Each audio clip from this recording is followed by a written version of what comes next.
Hello, Assalamualaikum. Selamat datang ke Daim Farming Channel. So, hari ini saya nak kongsikan kepada anda semua tentang cara-cara untuk kita mendapatkan ketepatan dalam memanah. Sebab ramai orang yang cepat give up bila mereka setiap kali shoot, arrow mereka bersepah lah. Ada arrow ke atas, ke bawah, ke kiri dan ke kanan. Jadi hari ini saya nak kongsikan apa yang saya pernah belajar. Macam mana cara untuk kita dapatkan ketepatan ketika mana kita memanah. Pertama sekali, anda semua kena betulkan body form dululah. Jadi untuk kita betulkan body form, kita kena tahu salah satunya adalah di mana anchor point kita. Anchor point kita, macam contoh, saya meletakkan anchor point saya di bahagian bibir. Di bahagian bibir saya. Jadi sebagai contoh, saya tunjukkan insya-Allah. Bismillahirrahmanirrahim. Jadi saya akan letakkan bulu di bahagian bibir saya. Nampak? Kemudian saya akan aiming dan saya akan shoot. Baik. Itu anchor point saya, tapi untuk anchor point setiap orang ni dia berbeza-beza.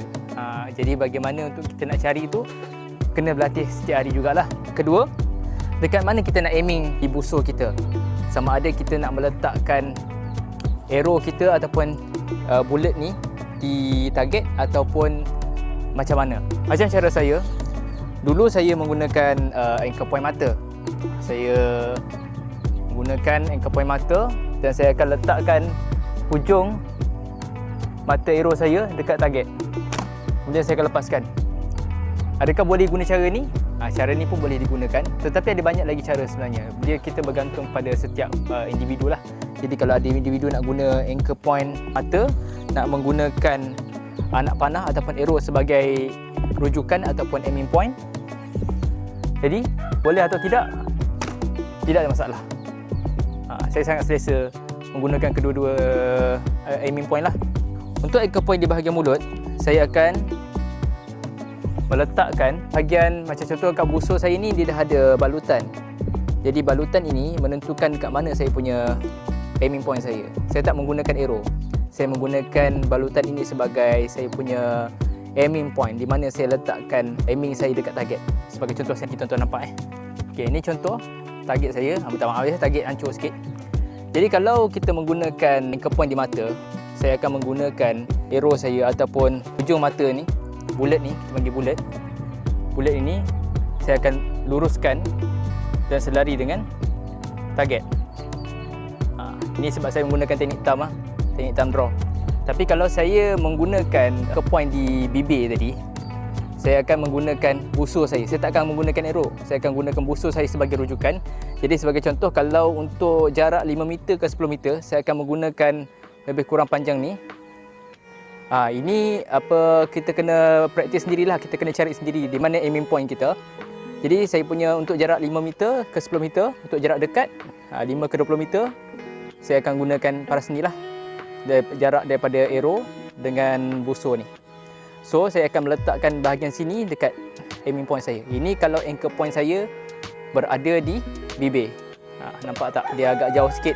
Baik, kenapa kalau kita letakkan anchor point kita di bawah, di bahagian bibir, aiming point kita berada di atas? Sebab semakin rendah kita punya anchor point, semakin arrow kita akan ke atas. Jadi kalau kita nak bagi dia lurus balik, dia anchor point kita berada di bawah. Jadi kita perlu aiming kita pun kita kena naikkan di atas. Bila makin ke atas, arrow tu akan makin lurus dan ke bawah lah.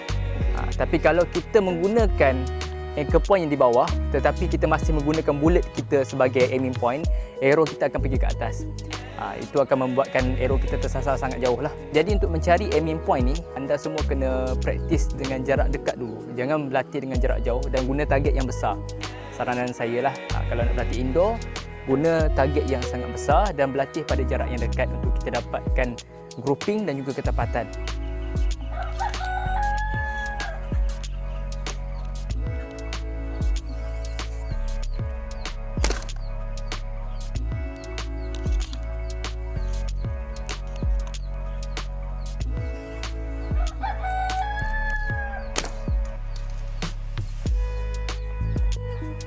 Tengok hasil dia. Jadi alhamdulillah pada jarak lebih kurang dalam 2 meter, 2 ke 3 meter, kita dapat hasil grouping yang macam ni. Jadi bagi saya benda ni dah sangat baik lah. Kemudian bila anda dah dapat grouping yang cantik macam ni, kemudian baru kita akan mula menambah jarak daripada 2 ke 3 meter kepada 5 meter, kemudian 10 meter, kemudian 15 meter, kemudian makin jauh lah jaraknya. Tapi semakin jauh jarak, semakin kita perlu adjust kita punya aiming. Sebab untuk setiap jarak ni, bila makin jauh jarak, arrow kita akan semakin ke bawah. Jadi kita mungkin perlu adjustkan untuk bagi arrow kita naik kembali, sama ada kita nak turunkan anchor ataupun kita naikkan busur kita. Jadi teruskan support saya, insyaAllah. Jangan lupa subscribe channel saya, moga-moga ilmu yang saya kongsikan bermanfaat untuk semua. Dapat sesuatu, kongsi-kongsikan.